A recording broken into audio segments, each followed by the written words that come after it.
Since I've launched the graphic design course, Adobe's actually made some changes that affects this tutorial that you're watching. So what I want to do is two things. First, I want to show you the difference, specifically the select and mask options that they've now added. And I also want to show you where to find all of the changes that Adobe has made and how to stay current with that. So the first things first is let's jump over here to this Creative Cloud icon, and we can click on apps, and we can see all the different applications we have installed. We can see which version we have. So this one that I've updated or upgraded to is 2015.5. We can click on View Tutorials, which will launch your browser and bring you here to the Adobe Photoshop landing page. We can click on the What's New, and that's going to bring you to this page where you can see chronologically all the changes that have happened. So there's a lot of really cool things you definitely need to check out, but specifically what I want to show you is the selection and masking space. So if I click on see how it works, you can actually check out this page, and there's a much more in-depth tutorial if you want to learn all the bells and whistles. But what I want to show you is for some of you who have the older applications, older software, if you go to refine your mask in your selection, when I have I'm just hit the letter M, and I've got my rectangular marquee, which in my options bar is going to bring up the select and mask option. Now on the older versions of Photoshop, you'll probably still see the refine edge if you haven't upgraded yet. So I've kind of shown you how to do that in the last video. Now what I want to show you is the new select and mask space. So what I'm going to do is go ahead and click on select and mask. And it opens up kind of a new window where we've got some options down the left-hand side. We've got this brush here where we can add more to our selection. We've got this brush below where we can refine our selection, and then a few other options, which honestly I haven't had to use too much yet. So what I want to show you, what's really powerful, is over here in the view mode, we have this onion skin mode, and they still have the other options that we had in the refine mask, where we could put the layer on black or white and really get a feel for what's going on. But this onion skin mode is great because you can see the layers below, and I can control the transparency as well. I can scrub it to the left, or I can scrub it all the way to the right to control what I'm seeing. So right now it's 100% opaque, so I'm seeing my selection, and I'm not really seeing anything else. I'm not really seeing the blend, but I can back this off just a little bit, and I'll notice that I'm actually missing a little bit of the hair here, which I wouldn't have noticed if I was just looking at the 100% mask. So I'm going to dial that down a little bit.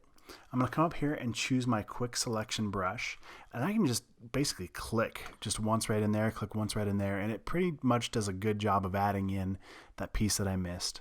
Now the next thing I want to do is jump over here and click my refine brush, and it's gotten a lot better in this refine selection, or this select and mask box. So as I click and drag, Photoshop does an incredible job of finding all these little stray hairs, and I'll just kind of click a couple times, drag over here, click and drag over here, maybe a little bit down here.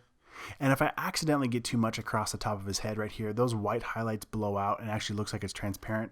But really we know that that shouldn't be. So what I'm going to do is hit the Alt key and then kind of brush over that a little bit. And again, I'm using the refine brush tool over here. And then if I drag this back up to 100%, you can see I've got a really good selection. There's still a couple pieces down here if I wanted to be really picky about it, that I can refine that a little bit more. And then once I've got it just how I want it, I can come back over here, and if I need to, now right now I'm using an image, I'm kind of cheating because the hair is on already a pretty light background, so it makes it pretty easy. But if you've got a difficult background, you can use some of these options to get a better selection. So whether you need to smooth it out, maybe feather it a little bit, or even add a lot of contrast, that might help get a better selection against whatever background you have.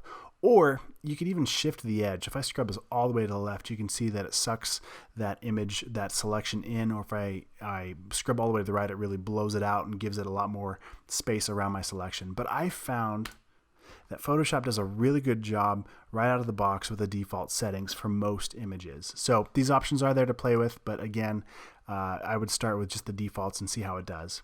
Now once you've got that just how you want it, if you just see this right here, output settings, we can click the little twirl down arrow and we can control exactly how this is going to be exporting our layer.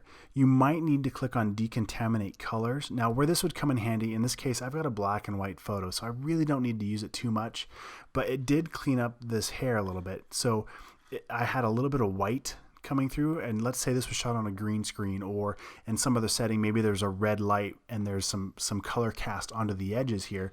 If I click decontaminate colors, it'll help really knock out those edges in a way that you won't have that issue. It does a pretty good job with that.